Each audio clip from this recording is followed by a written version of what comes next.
My human husband seemed so weak until pirates breached our hull. Lyra had watched her husband patch up a child's knee for the past 4 minutes, and she could not decide if she found it endearing or deeply confusing.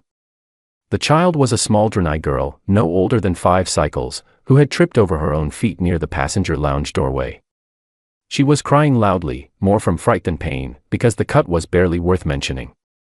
Lyra had seen Velhari warriors walk off injuries 10 times worse without breaking stride. But Ethan Cole had dropped immediately to one knee, pulled a small first aid kit from his jacket pocket. He always carried one, for reasons Lyra had stopped questioning, and was now speaking in a low, calm voice while he cleaned the tiny wound with gentle hands. "There you go," he said softly. "All done. You were really brave, you know that." The girl sniffled. Then she smiled. Then she ran back to her mother without another sound. Ethan stood up, tucked the kit back into his pocket, and rolled his shoulders. He looked around the lounge with calm eyes, found Lyra watching him, and gave her a small grin. "What?" he said. "Nothing," Lyra said.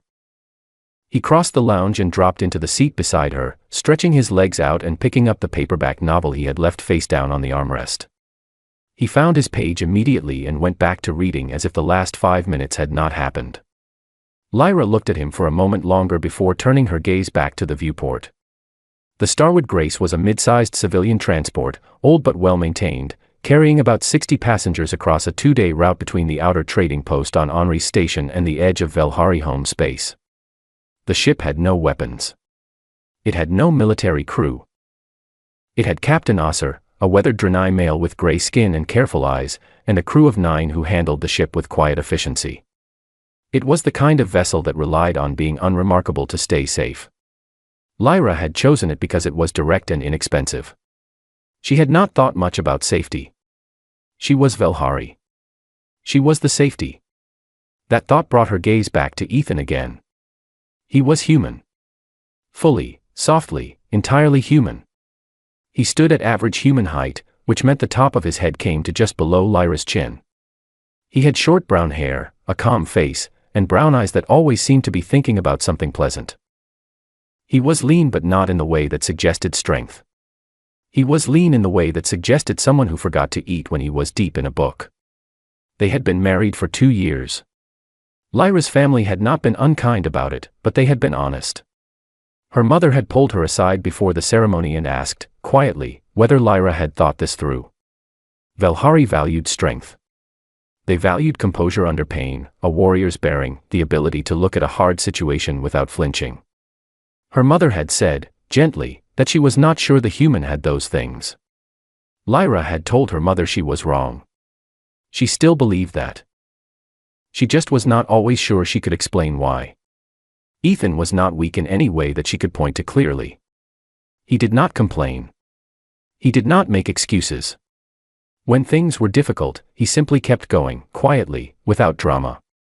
But he also cried at sad films. He fussed over small injuries, both hers and other people's. He laughed easily and often. He cooked elaborate meals and seemed genuinely pleased when people enjoyed them. He once spent an entire afternoon helping an elderly neighbor repair a garden wall back on Earth, not because the neighbor had asked, but because he had noticed it was crumbling. These were not the qualities her people sang songs about. And yet, there were small moments she had filed away without fully understanding them. The way he stood in a crowded room, always with his back to a wall, always facing the door, so naturally that it seemed unconscious. The way his eyes moved when they boarded a new ship or entered a new building, scanning without appearing to scan. The way he had once caught a glass that had slipped off a table before Lyra had even registered that it was falling, his hand moving with a speed that was completely at odds with the relaxed posture he had been sitting in. She had mentioned the glass thing once. He had shrugged and said he had quick reflexes. She had not pushed.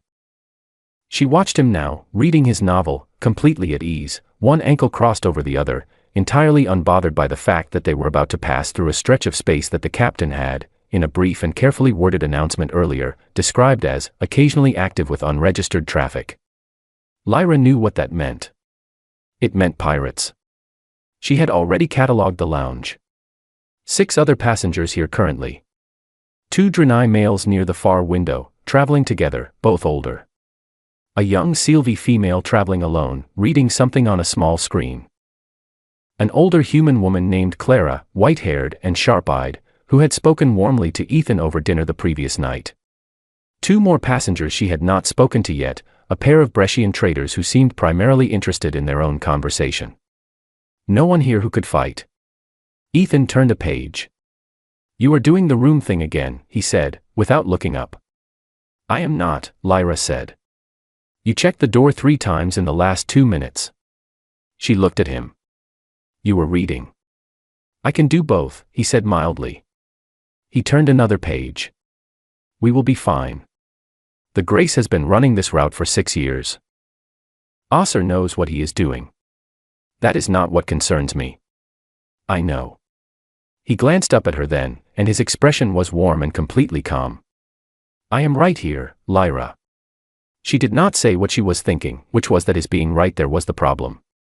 If something happened on this ship, she would be trying to fight and trying to protect him at the same time, and she was not sure she could do both.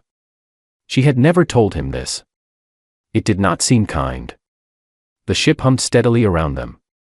Somewhere deeper in the vessel, she could hear the faint sounds of the kitchen being cleaned up after the evening meal. A child laughed somewhere down the corridor, probably the same Drenai girl Ethan had patched up. The lights in the lounge were low and warm. Clara looked up from her tea and smiled across the room at Ethan. He smiled back. Lyra exhaled slowly and made herself stop scanning the door. He was right. They would probably be fine. This was a routine trip. She was a trained Velhari warrior with 15 years of combat experience, and she was sitting in a civilian lounge worrying about a stretch of space that most ships pass through without incident. She leaned back in her seat. Ethan reached over without looking up from his book and rested his hand on hers.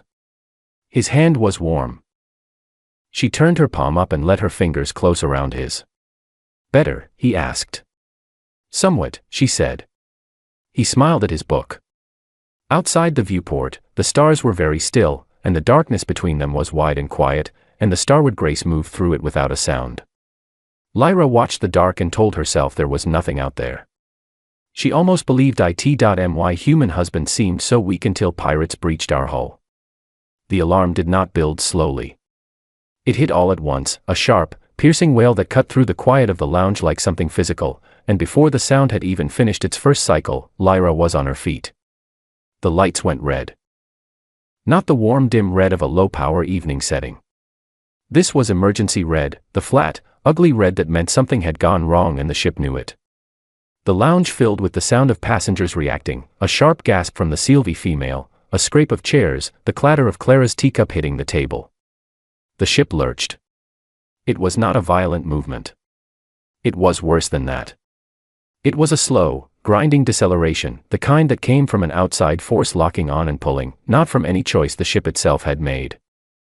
Lyra felt it in her feet first, the way the floor seemed to drag backward for half a second, like the ground was being pulled out from under the ship, and she grabbed the back of a seat to steady herself. "Towfield," she said, more to herself than anyone. "Yes," said Ethan. She looked at him. He had set his book down on the seat beside him. He was standing now, not because he had scrambled up in alarm, but because he had simply risen to his feet, and his eyes were moving across the room in slow, deliberate sweeps. The warm ease that had lived in his face all evening was gone. Not replaced by fear. Replaced by something else entirely, something very quiet and very still, like a surface that has stopped moving not because nothing is happening beneath it, but because it is holding itself that way deliberately. Lyra had never seen that expression on him before. Captain Osser's voice came over the shipwide channel a moment later, strained but controlled. "All passengers, this is the captain. We have been brought out of transit by an external tow field. The source is an unregistered vessel off our port side. At this time we are requesting identification from the other ship and following all standard contact protocols. Please remain calm and move to the central hold on deck 2. Crew will guide you. Please do not attempt to access the cargo areas or the bridge." The channel closed. The Drenai traders near the window were already moving toward the door. The Sylvie female was on her feet, her screen clutched to her chest. Clara had not moved yet. She sat very still with her hands flat on the table, and she was looking at Ethan. "Ethan," Clara said quietly. "What do you think?" "I think we should move," he said. "Come on." He crossed to Clara, helped her to her feet with a hand under her elbow, and guided her toward the corridor. Lyra moved to the doorway first, checking the hall both ways out of instinct. Clear. She waved them through and fell in behind. The corridor was filling up. Other passengers were coming from the sleeping cabins, some pulling on outer garments, some carrying small bags, most just looking frightened. A crew member, a young Draenei female in a gray uniform, was moving through the crowd with her arms slightly out, directing people toward the stairwell at the far end. "Central hold, please," she was saying. "Deck 2, central hold, this way." Lyra kept Ethan and Clara in her sight line as they moved. The ship had gone very quiet under the alarm. The constant background hum of the transit engines was gone, replaced by a lower, duller vibration that felt wrong in Lyra's chest. The tow field was still active. They were not moving under their own power. They reached the central hold and filed in with the others. It was a wide, open space used for cargo overflow when the ship was at capacity, mostly empty now, with bare floor and ribbed metal walls and overhead lights that had switched to the red emergency setting. About 40 passengers gathered in clusters, talking low or not talking at all. Lyra put Clara near the inner wall, away from the large doors. She looked around the room, counting, clocking faces. She could see one crew member near the hold doors and another near the far stairwell. Neither of them was armed. Velhari ships always had at least 2 armed crew on inter-system routes. This was not a Velhari ship. She was aware of how much that mattered right now. A new voice came over the ship channel. Not Osir this time. It was deep and rough, and it carried the guttural edge of Keth pronunciation, a species that Lyra knew well enough to respect as fighters, which made what she was hearing worse. "Attention, passengers and crew of the Starwood Grace. My name is Gorak. You have been stopped by the Red Fang. You have 10 minutes to collect your valuables and move them to the main cargo doors for collection. If this is done quietly and without trouble, most of you will continue your journey without further incident. If anyone makes this difficult, we will cut through your hull ourselves and take what we want anyway. The 10 minutes start now." The channel closed. The hold was silent for 3 full seconds. Then the noise started, frightened voices, a Draenei child beginning to cry, the Brescian traders arguing with each other in rapid, hushed words, someone further back asking a crew member what to do. Lyra was not listening to any of it. She was looking at the hold doors and thinking about the structural layout of the ship, the location of the cargo bay relative to their current position, how many crew the Red Fang likely carried on an operation like this, and what the inside of a Keth pirate's fighting style looked like. Lyra. She turned. Ethan was standing just behind her left shoulder. He had taken off his jacket. He was folding it with careful hands, the creases straight, the collar neat, and he set it down on a nearby crate with the kind of deliberate attention that made no sense in this moment. She looked at his hands. They were steady. Not the steadiness of someone forcing themselves to stay calm. The real kind, the kind that came from somewhere deeper. "Ethan," she said quietly. "What are you doing?" "Getting ready," he said. She opened her mouth. Closed it. Looked at him again. That expression was still there. The still one. The one she had never seen before tonight. "Ready for what?" she asked. He looked up from the folded jacket. His brown eyes were very calm, and very clear, and there was something behind them that Lyra could not name yet but recognized on an old, deep level, the way you recognize a predator not from what it is doing, but from the way it is waiting. "Stay close to the inner bulkhead," he said. "And when things start, stay behind me until I tell you it is safe." "Behind you," she repeated. "Yes." She stared at him. He looked back at the hold doors. Outside, distantly, metal groaned against metal, the sound of a docking clamp sealing against the hull. The 10 minutes, it turned out, were not going to be needed. My human husband seemed so weak until pirates breached our hull. The hull scream came first. It was not an explosion. It was something almost worse, a long, tearing shriek of metal being cut from the outside, deep in the belly of the ship, somewhere near the cargo bay. The sound carried through the walls and the floor and into the chest of every person standing in the hold. Several passengers cried out. The Draenei child who had been crying stopped, as if even the crying had been frightened away. Lyra counted seconds under her breath. 12 seconds after the cutting sound stopped, the hold doors burst open. They came in hard and fast, the way people enter a space when they are used to controlling it.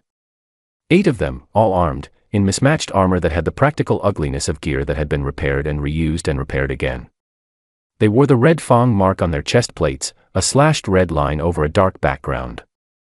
2 were Keth, thick-limbed and heavy, with the natural plating on their shoulders that made them hard to hurt without hitting the right angles. 2 were Draenei, which surprised Lyra. Draenei mercenaries were rare but not unheard of.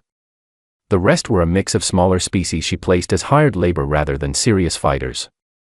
One of the Keth at the front shouted for everyone to get down and stay down. Most passengers dropped immediately. Clara grabbed the wall and lowered herself slowly, her knees clearly giving her trouble. Lyra stayed standing for exactly 1 second longer than everyone else, enough to count weapons, count spacing, count the gap between the 2 Keth at the front and the group behind them. Then she knelt, because staying visible as a Velhari was not useful yet. She could hear Ethan breathing beside her. Slow and even. The pirates moved through the hold with loud efficiency, pulling people to their feet, taking bags and communication devices, speaking in rough, impatient tones. A short Draenei pirate with a scarred face moved down the row where Lyra and Ethan were kneeling, yanking bags from passengers as he went. Then he reached Clara. Clara had nothing worth taking, a small personal bag with a reader inside and some traveling clothes. She held it out without being asked, because she was sensible enough not to fight over nothing. But the Draenei pirate took the bag with more force than he needed, and when Clara did not let go fast enough, he shoved her, hard, with an open hand against her shoulder. Clara hit the wall with a sharp cry. Ethan moved. Lyra's mind registered the movement before her eyes fully did. One moment he was beside her. The next he was not. She turned her head and saw him already across the 2 meters between them and the pirate, and his hand had closed around the pirate's forearm, and then the pirate was on the floor. It happened so fast and so quietly that for a half second, the nearest other pirate did not even react. Then he did. He raised his weapon and stepped forward, and Ethan did not retreat or raise his hands. He stepped into the weapon's reach, inside it, past the point where it was useful, and what happened next was brief and controlled and completely final. The pirate went down. The weapon skittered across the floor. 3 seconds. 2 pirates. Neither of them moving. Lyra was already on her feet. The remaining pirates registered what had happened at different speeds. The 2 Keth at the front moved first, because they were the best trained and their instincts were good. Lyra went to meet the closer one, because she was Velhari and she had 15 years of knowing exactly where to strike to make a Keth's natural armor work against them. She hit hard and precisely, and the Keth went down heavily on his second step. The fight stopped being quiet after that. Lyra moved and Ethan moved and the hold became something entirely different from what the pirates had planned for. The hired labor, the smaller, less trained ones, made the mistake of hesitating, trying to figure out what was happening before committing to action. That hesitation cost all of them. Lyra took 2 more. Ethan took 1. He fought with no wasted motion. That was the thing Lyra kept noticing even in the middle of her own movement, there was nothing extra in what Ethan did. No aggression, no anger, no performance. He closed distance, found angles, controlled outcomes, and moved on. When one of the Draenei pirates pulled a short blade, Ethan adjusted without breaking pace, redirected the knife arm, and ended the encounter in a way that left the pirate breathing but unable to continue. He checked that, too. She saw him glance down to confirm the pirate was breathing. In the middle of a fight. He checked. The second Keth was the last one standing from the initial group. He had more sense than the others, he had not charged in, he had backed up and was covering the door with his weapon raised, trying to decide whether to fight or run. Ethan stopped.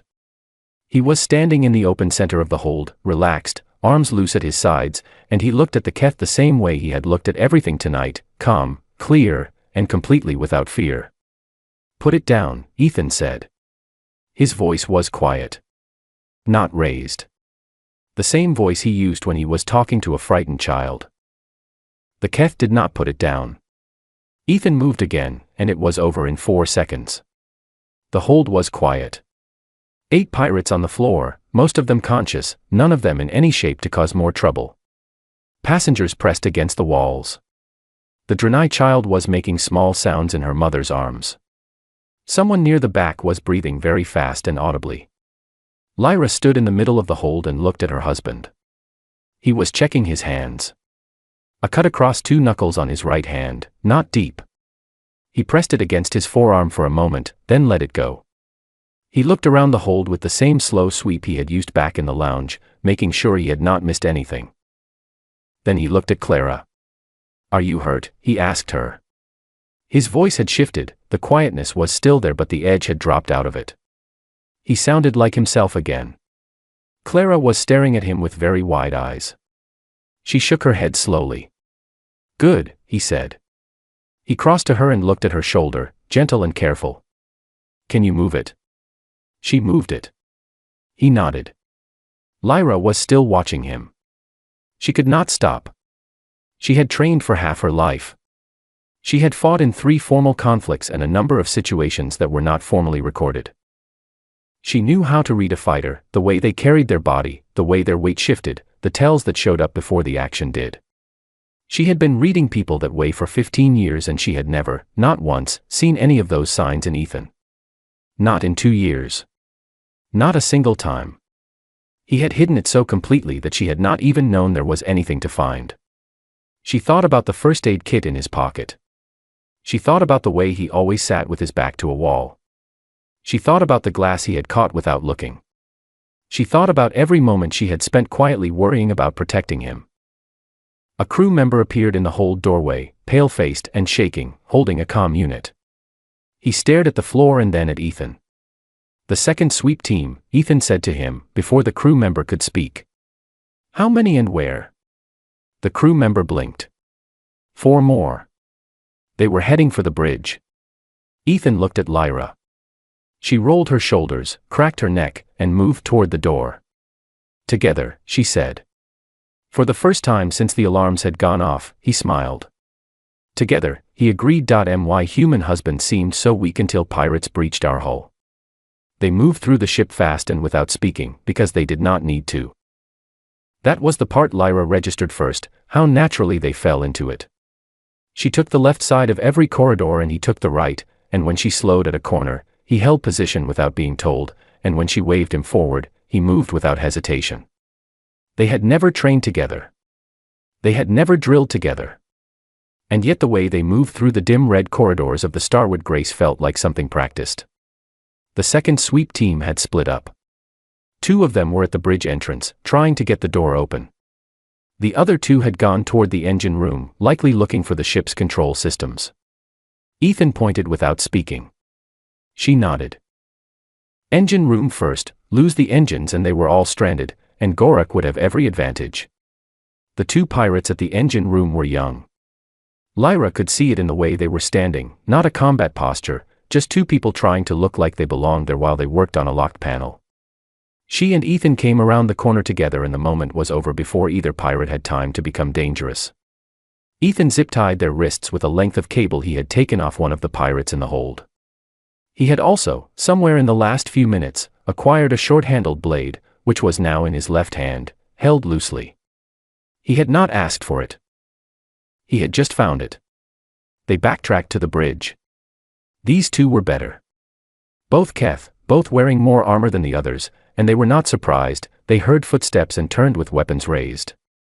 Lyra went low and Ethan went wide, and what followed was fast and close and loud, blades and armor and the hard sound of impacts on the corridor walls. One of the Keth caught Lyra across the ribs with a forearm that would have cracked bone in a softer species. It hurt. She let it push her and used the momentum to get behind him, and then he was done. When she straightened up, Ethan was already securing the second one. His shirt was torn at the collar. He had a fresh cut along his left forearm and a bruise forming under his right eye. He looked at her ribs with a focused, assessing expression. "I am fine," she said. "I know," he said. "You moved well with it. Are you sure nothing is cracked?" She pressed 2 fingers against the spot. "Pain, but clean. Bruised. Not broken." He nodded once, accepted it, and moved on. Captain Osser opened the bridge door himself when they knocked. He had apparently been watching through the corridor camera and had seen enough. He was pale under his gray skin and his hands were shaking slightly, but he was upright and composed. "Most of the crew are locked in the dining room," he said. "Gorek is still aboard. He came over with the main team through the cargo bay breach. He is in the forward corridor near the docking tunnel." "Is he alone?" Ethan asked. "He has 3 crew with him. His personal guard." Lyra looked at Ethan. He looked back at her, and for a moment he was simply her husband again, weighing something, being careful in the way that she had always known he was careful, about everything, about all of it, but especially about her. "This one is different," he said quietly. "Gorek is not hired labor. Give me the corridor." She wanted to argue. The words were already forming. But she looked at his face, not the stillness from earlier, but something even quieter, something underneath the stillness, and she understood, in the way she understood things about him that she could not always explain, that this was not about protection. It was about clarity. He was asking for space to do what he knew how to do. "I will cover the approach," she said. "No one gets past me." "That is all I need," he said. Gorek was exactly where Osser had said he would be. He was large even for a Keth, a full head taller than his crew, with natural shoulder plates that had grown thick over decades of use and impact. He wore a commander's brace across his chest and carried a weapon at his hip that looked like it had been modified well past its original design. His 3 personal guards fanned out when they saw Ethan and Lyra come around the far end of the corridor. Lyra stopped at the halfway point and held position. Ethan kept walking. Gorek looked at him the way a large creature looks at something smaller, not threatened, not concerned, just evaluating. "1 human," Gorek said. "You took down my crew with 1 human." "Your crew made poor decisions," Ethan said. He stopped about 3 meters out and stood easy, hands loose at his sides.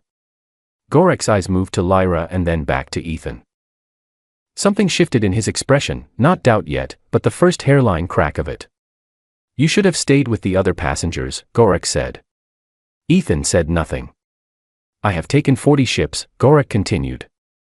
"I have never had trouble from a human male on a civilian transport." "I know," Ethan said.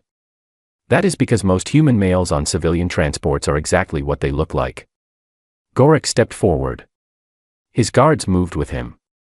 "And what are you?" Ethan looked at him for a moment, quiet, clear, unhurried. "I spent 6 years in a unit that does not have an official name," he said. "We operated in places that are not on any public maps. The things we did are not in any record anyone can access. I got out because I wanted something quiet. A life. A home." He glanced back briefly at Lyra, just for a second, and then returned his eyes to Gorek. "I have that now. I am very protective of it." Gorek moved fast for his size. So did his guards. Lyra had her hands full with 2 of them immediately, 1 Keth and 1 Draenei, who moved together with the coordination of people who had fought alongside each other before. She gave ground, let them commit, and turned their momentum against them with the precise, ugly efficiency of Velhari close combat. The Keth went down first. The Draenei lasted longer but not by much. When she turned back, the 3rd guard was already on the floor. Gorek and Ethan were still standing. Gorek was bleeding from a gash across his jaw. One of his shoulder plates had been cracked. He was breathing hard, not because he was exhausted, but because he had just understood something, and the understanding was costing him. Ethan had a split lip and a cut above his brow that was running blood into his eye.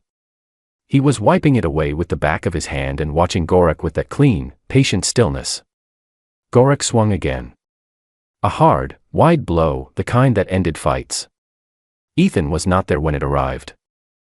He was beside Gorek instead, and then behind him, and his arm was around Gorek's neck at the precise angle that cut blood flow without cutting air, and he held it with a grip that Gorek's size and natural armor could not break, because it was not about strength, it was about position, and angle, and the knowledge of exactly where to put pressure to make mass irrelevant. Gorek went down slow, and when he was on the floor, he was breathing, and Ethan stepped back and looked at him for a long, steady moment. Then he turned to Lyra. "Signal Osser," he said. "Tell him to call the patrol." His voice was calm and unhurried. His hands, at his sides, were completely still. Lyra stared at him for a moment. Then she reached up and pressed the comm unit she had taken from a fallen pirate and called the bridge. When she finished, she lowered the device and looked at her husband in the flat red light of the corridor.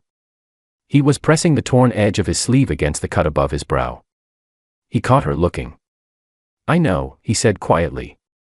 "I should have told you." She did not answer that. Not yet. There would be time.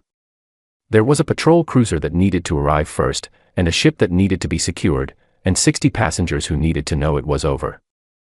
But there would be time. My human husband seemed so weak until pirates breached our hull. The Galactic Patrol Cruiser arrived 52 minutes after Lyra sent the signal. By that time, Gorak and what remained of his crew had been secured in the cargo bay, zip-tied and catalogued and watched by 2 of Osir's braver crew members. The hull breach had been emergency sealed with the portable foam packs from the damage control locker. The passengers had been moved back to the main lounge, where they sat in the low light with cups of whatever the kitchen could produce quickly, talking in quiet voices or not talking at all. Ethan had gone to every passenger in the hold personally. Lyra watched him do it. He went from person to person, the Draenei child and her mother, the Sylvie female, the Brescian traders who were still shaken but trying to hide it, and he spoke with each of them for a minute or two, low and calm. Not explaining what had happened. Not drawing attention to himself. Just checking. Making sure each person was physically all right, and then making sure they felt like someone had noticed them. He spent the longest time with Clara. They sat together on a bench near the viewport, the old human woman and the man who had folded his jacket with careful hands before walking into a fight, and Lyra could not hear what they said from across the room, but she could see Clara's expression slowly settle from shaken to steady, and she could see Ethan smile at something Clara said, and she could see Clara laugh despite everything. That was the thing that kept catching her. He had hurt people tonight. He had hurt them efficiently and without hesitation, because it had been necessary, and he had not flinched from it. But the moment the necessity was over, he had stopped. Completely. As if a door had opened and then closed again, and behind it was exactly the same person as before, the men with the first aid kit, the men who cried at films, the men who helped neighbors repair walls. He was not 2 different people. That was what she was starting to understand. He was one person who had learned to carry 2 very different things in the same hands without letting them bleed into each other. When the patrol officers came aboard, Ethan gave a quiet, thorough debrief that lasted about 20 minutes. He used precise language that Lyra recognized as the vocabulary of someone with formal training, terms and structures that belonged to military reports, not civilian accounts. The patrol lieutenant who took his statement was young, and she kept looking at Ethan with an expression that shifted, several times, from professional to something that was harder to name. When the debrief was done, the lieutenant asked Ethan for his service record number. He gave it to her without hesitation. Her eyes widened slightly. Then she straightened up and thanked him with a formality that had not been there at the start of the conversation. Lyra filed that away. Gorak and his surviving crew were transferred to the patrol cruiser in restraints. Gorak said nothing as they led him out. But as he passed through the lounge, his eyes found Ethan across the room, and he stopped moving for just a moment, not from resistance, but from something else. From the look of someone who had found an answer to a question they had not known they were asking. Then the patrol officers moved him forward, and he was gone. The Starwood Grace limped the rest of the journey to Velhari space on reduced power, the hull breach sealed but unrepaired, the crew quieter than they had been before. Osir came to the lounge before the arrival to shake Ethan's hand, and held it for a long moment before letting go and walking away without saying anything beyond thank you. That night, after the ship had docked and the passengers had disembarked and statements had been given and all the things that needed doing had been done, Lyra and Ethan sat together in the small cabin they had booked for the journey. The emergency lighting was off. Normal light was back. It felt strange after hours of red, softer, warmer, almost unreal. Ethan had cleaned up. His cuts had been treated, properly, carefully, with the same first aid kit he always carried. He was in a clean shirt with a cup of tea in his hand, and he was sitting on the edge of the bed, and the paperback novel was on the table where he had left it what felt like a lifetime ago. Lyra sat in the chair across from him. For a while neither of them spoke. "You should have told me," she said finally. He looked at his tea. "Yes. 2 years, Ethan. I know." He looked up then. His face was open in the way it always was, no defensiveness, no excuses being built behind his eyes. When I left, I left. I did not want to carry it into the life I was building. I thought if I did not talk about it, if I did not bring it into our home, it would stay where I had put it. And does it? She asked. Does it stay there? He thought about that honestly.